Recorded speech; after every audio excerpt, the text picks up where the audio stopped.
Hi hello నమస్తే అందరు బాగున్నారండి. నేను మీ మాధవి. ఈరోజు మనం సాలింపాలెం పంచాయతీలో ఉన్న వేణుగోపాలపురం విలేజ్లో ఒక ఫార్మర్కి ద్రవజీవామృతం తయారు చేస్తున్నాం. ఈ ద్రవజీవామృతాన్ని ఎలా తయారు చేయాలి, ఈ ద్రవజీవామృతం తయారీకి కావాల్సిన పదార్థాలు ఏమి ఉపయోగిస్తున్నాము, ఈ ద్రవజీవామృతం తయారైన తర్వాత ఎన్ని రోజులకి పారించుకోవాలి, ఏ విధంగా వాడాలనే విషయాలన్నీ కూడా ఆ రైతు మాటల్లోనే మనం తెలుసుకుందామండి. రండి చూద్దాం. 200 లీటర్ల డ్రమ్ము తీసుకున్నామండి. దానిలో మనం 180 లీటర్ల వరకు నీటిని నింపాము. ఈ 200 లీటర్ల డ్రమ్ముకి ఏమేమి ఇన్పుట్స్ కావాలనేది ఆ రైతు మాటల్లోనే విందాము. నమస్కారం, నా పేరు లక్ష్మీ తిరుపతమ్మ. మాది వేణుగోపాలపురం. మాకు 1 ఎకరం పొలం ఉంది. ఆ పొలంలో ప్రకృతి వ్యవసాయం చేస్తున్నాను నేను. ఈరోజు ఆ పొలంలో ద్రవజీవామృతం తయారు చేసి పారించబోతున్నాను. దానికి కావాల్సిన ఐటమ్స్ అన్నీ తీసుకొచ్చాను. ఎలా తయారు చేయాలో చూద్దాం.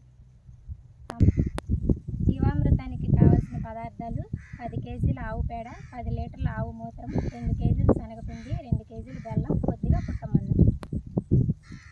ఆవు పేడని బకెట్లోకి తీసుకొని ఉండలు లేకుండా కలుపుకోవాలి.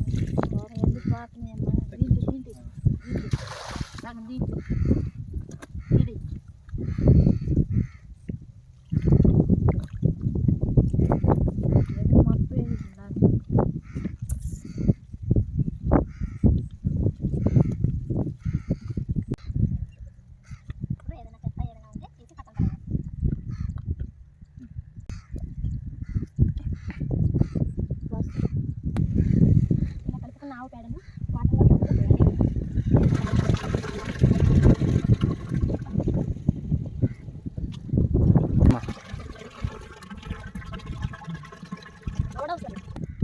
2 కేజీల శనగపిండిని ఈ విధంగా వాటర్లోకి ఉండలు లేకుండా కలుపుకోవాలి.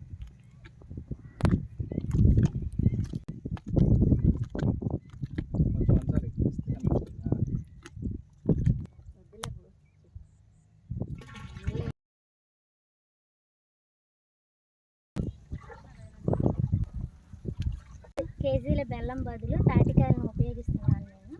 ఈ తాటికాయలను ఇలా గుజ్జు తీసి వేయాలి. విధంగా గుజ్జు తీయాలి. ఈ విధంగా వచ్చే వరకు తీయాలి. అమ్మ కృష్ణ చెప్పమ్మండి.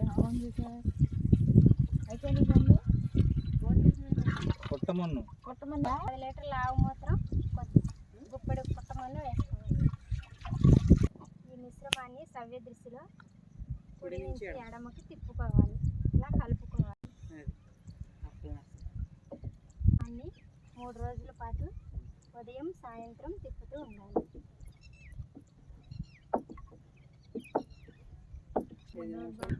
ఈ విధంగా తయారు చేసుకున్న జీవామృతాన్ని 7 రోజుల లోపు నా పొలంలో నీళ్లతో పాటు పారించుకుంటాను. ఈ జీవామృతం రెండోసారి నా పొలంలో పారిస్తున్నాను నేను. ఇది పారించడం వల్ల మొక్క ఎదుగుదలకు ఉపయోగపడుతుంది బాగా. ఈ ఎరువులు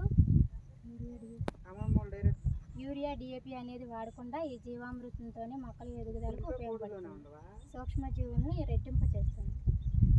తయారు చేసిన జీవామృతాన్ని గోని సంచితో కప్పుకోవాలి. కర్ర పెట్టి మధ్య తాడు కడతారా?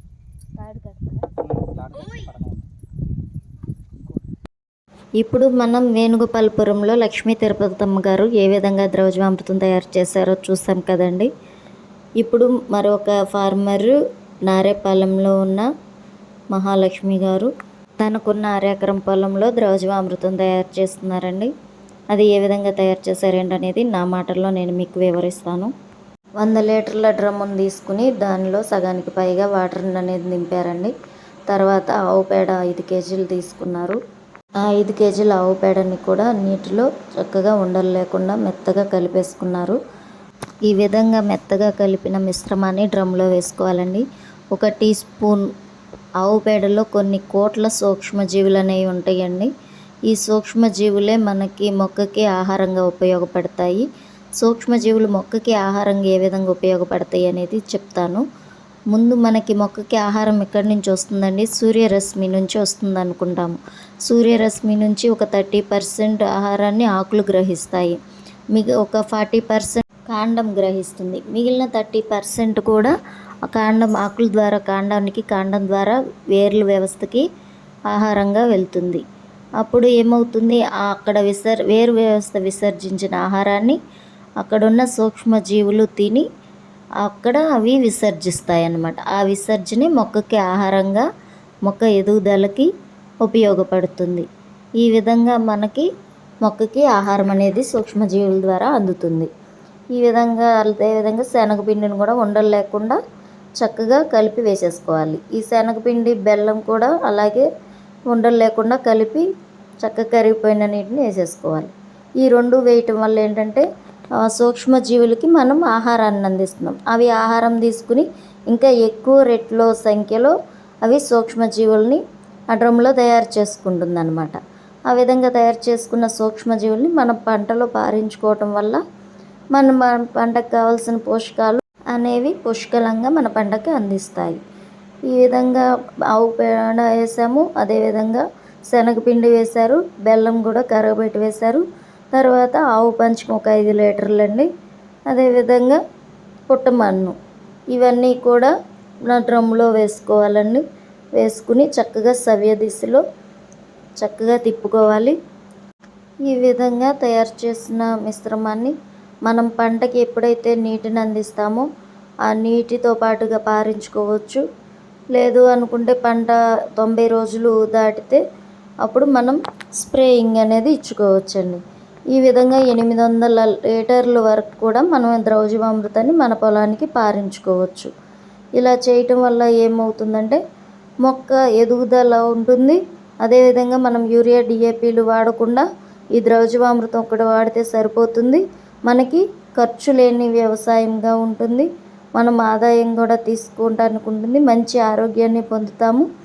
అదేవిధంగా మన భూమిలో ఉన్న సూక్ష్మజీవుల్ని రెట్టింపు సంఖ్యలో తయారు చేసుకుని మనం వేసే తర్వాత పంటకి ఉపయోగకరంగా ఉంచుకుంటాము. ఈ విధంగా తయారు చేసేసిన మిశ్రమాన్ని కూడా మనం మూత పెట్టుకుని ఆ పూట ఈ పూట తిప్పుకుంటూ వాడుకోవాలి.